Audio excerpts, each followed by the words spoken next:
My name is Alec Morgan, and I am in the course HSC340, and my client is going to be Jonah Josephson. I do apologize for to my classmates and group mates and stuff for making them wait for this. I misunderstood the entire project and then did it again and definitely wasn't satisfied, so I just scrapped the whole thing and just started from the beginning. This one, it's kind of like me talking to my past self. I know it's supposed to be like a fictional character, and it is fictional, but it's kind of like what I was like back in the day. So we'll get this started and we'll see how that goes. Alright, what's up, man? It's Alec. Alright, well, you wanted me last time to talk about how I got to this spot, so I really just needed to go through everything and kind of figure it all out. We were talking about how it's my smoking problem, and I smoke a lot of cigarettes, but so we wanted to get to the bottom of that, and you being my life coach kind of like helped kind of get my mind in perspective so I can like kind of like get into that. I started smoking when I was 13.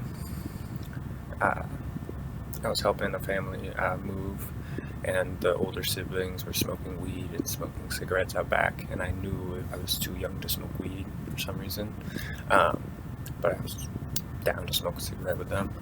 I'd seen it all the time in movies. I've seen it all over the place. It seems so cool. And Marlboro Man, whatnot. Pretty soon, by the end of high school, I was probably smoking about a pack a day. And so when I moved to college over in Pullman, I was in the fraternity over there. And so at that point, it was just a wash because everyone's just smoking all the time. And there too, it's crazy the amount of like binge drinking and the amount of like drug abuse, and like it's a very toxic environment over there and kind of feeds into everyone's like bad habits. I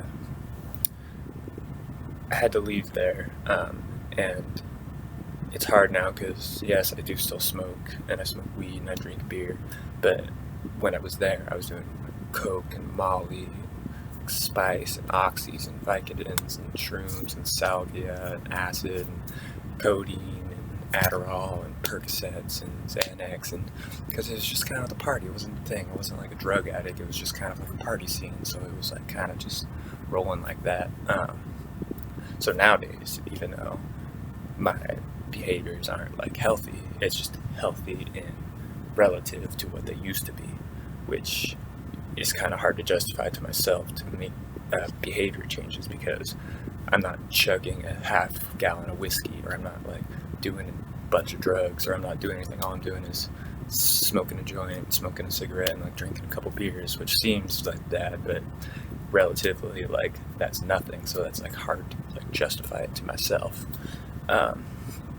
We were going over the stages of change in like the trans theoretical model, and I keep telling myself I'm on action, but there's no way I'm on action. I definitely would probably be contemplation, even like previous to like preparation, because I recognize that there is a problem, and I have recognized there's been a problem for years, but I haven't like actually been able to like justify going forward and like changing that behavior.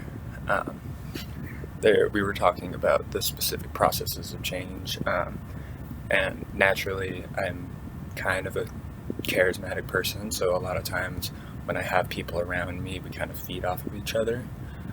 So with like helping relationships, I know there's a few people that as soon as one of two of us starts trying to quit, the other two try to, but then one person kind of caves, and it kind of just makes us all go back to just like smoking, because it's a good social thing. Everyone's sitting outside smoking their cigs. But that if we're all kind of supporting each other, that definitely could like go the other way, and we could definitely like try to make that work. we were also talking about like counter conditioning. I tried to get into like fidget spinners because I kind of needed something tactile to like distract myself. That didn't work, and then I really tried to get into, every time I just felt tempted to smoke, is chew some gum to kind of satisfy like an oral fixation that I may or may not have, because I hear about that all the time. Because a lot of times people have like toothpicks or something like to try to stop smoking. I don't know. But the just self-reevaluation of just like where I am in my life and how I need to like change going forward is something that's like starting to like dawn on me more and more and more and more. So the changes that I like really like need to make, while they seem like nothing compared to like what I used to do, I'm not living a healthy lifestyle. There's obviously things I need to change, like diet and like sleep, and obviously stopping smoking and stopping drinking so much, because I drink a lot, but like nothing compared to what I used to do. So that's why it's like such a problem. But I am here now, and I'm maybe shouldn't have been here now, because there's a lot of times in my life where I like really could have not made it out, and a lot of dark days, got arrested a few times, this and that, and it's better now. So it's hard to justify like making these types of changes, because my life is objectively the best it's ever been and the healthiest it's ever been. But there's obviously more change that needs to be done, and I would like to say that I'm like almost there, but I feel like that's why we're here and we are having this conversation, and I'd like to figure it out as much as I can. Thanks.